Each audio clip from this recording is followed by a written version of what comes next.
MP Vincent Ho, thank you very much for giving us the time today. You know the situation in Iran. You've been quite involved with the Iranian community in the past more than 2 weeks, and you've witnessed what's happening in Iran. Do you see enough action from the world, given that Iran, the Islamic Republic, is a destabilizing force in the Middle East, and for quite some time the world has been concerned about the situation in the Middle East. Now that there is an opportunity to topple this regime, do you think the world is taking enough actions?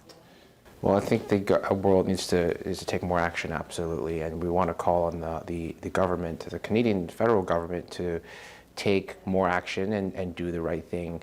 Our leader, Pierre Poilievre, has been calling for more action to be taken as early as back in October 7th in 2023, what happened there, and calling for more sanctions on the regime in Iran and the IRGC. They are a destabilizing force in the Middle East, and also they have their tentacles all across the world, including here in Canada. So this isn't just an issue that's happening, affecting the Middle East. It's affecting Canadians here as well. We see a number of senior ranking IRGC officials that are being let into Canada to seek refuge, which is a slap on the face to all those Iranians who fled Iran to come to Canada to become Canadian and to live a more peaceful life as they fled the life that they had known, and to see that those people who are committing those atrocities, part of the brutal regime, are let in the country. And we need to do more here in Canada to make sure we kick those regime agents out. We know there's hundreds of them that are also operating. They're intimidating journalists, they're intimidating families here and conducting their activities here. Right. You were talking about sanctions. If the only thing that Canada can do is sanctions, how effective do you think it will be? Well, we got to do what we can do and pull the weight that we can as in our country, in Canada, and in our government. It will take other countries to also pull their weight as well. This is something that we can do more, and we should absolutely be doing more, because a lot of the money that money laundering, money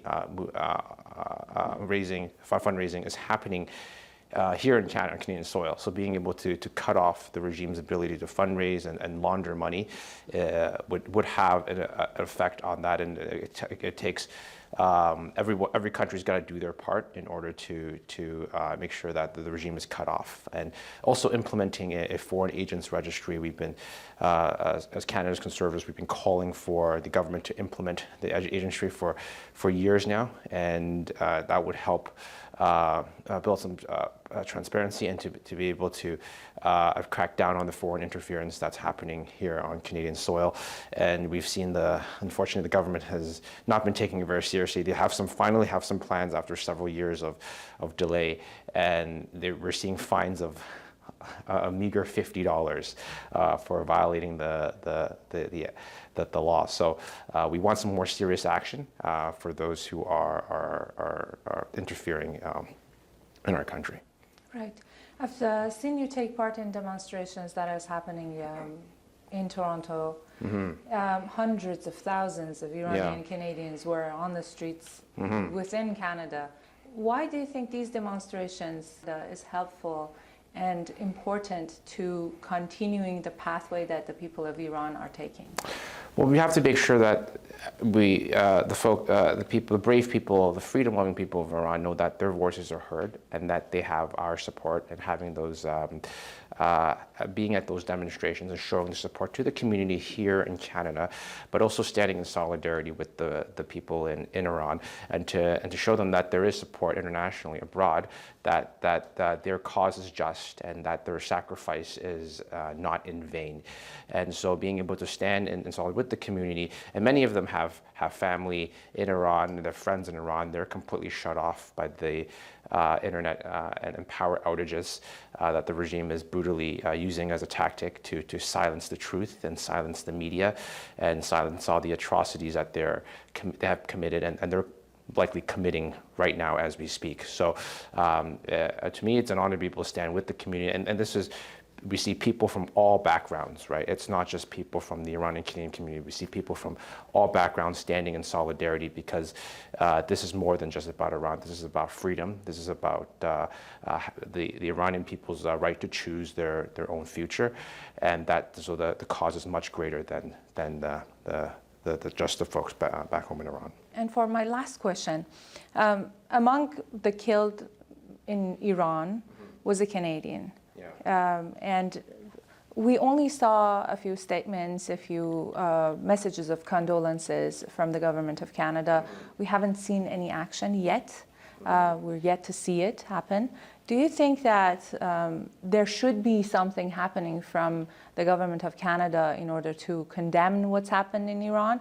With the internet shut off, there is a possibility that there is even more Canadians killed during the massacre that happened in Iran. There is even a possibility of having more people. What do you think would be proper action taken by the government of Canada to face the situation? Well, the regime in Iran needs to be held accountable. The Canadian citizen that we know of that has been killed, first off, the government was quite passive in their choice of language. They said the citizen has died. Folks die of cancer, they die of a car accident, but they don't die to the regime. They were killed by the regime. It was quite obvious it was an intentional act. So we want to use the right language to hold this regime to account. But further, we need to of course, take more action. Of course, first find out the scope of what's happened in Iran. Maybe there's other Canadian citizens who are still in harm's way. But certainly, we need to call on the government to do the right thing. We've seen just 6 years ago, with the downing of the flight PS752, we're finally seeing the case go through the court system, but still the compensation has still been delayed. It's been 6 years. The families are still waiting, and they're still grieving, and justice has unfortunately still not been served. So we certainly call on the government to do more. And take more affirmative action to hold this regime to account for all the atrocities they have committed, not just to the Iranian, to Canadian citizens as well.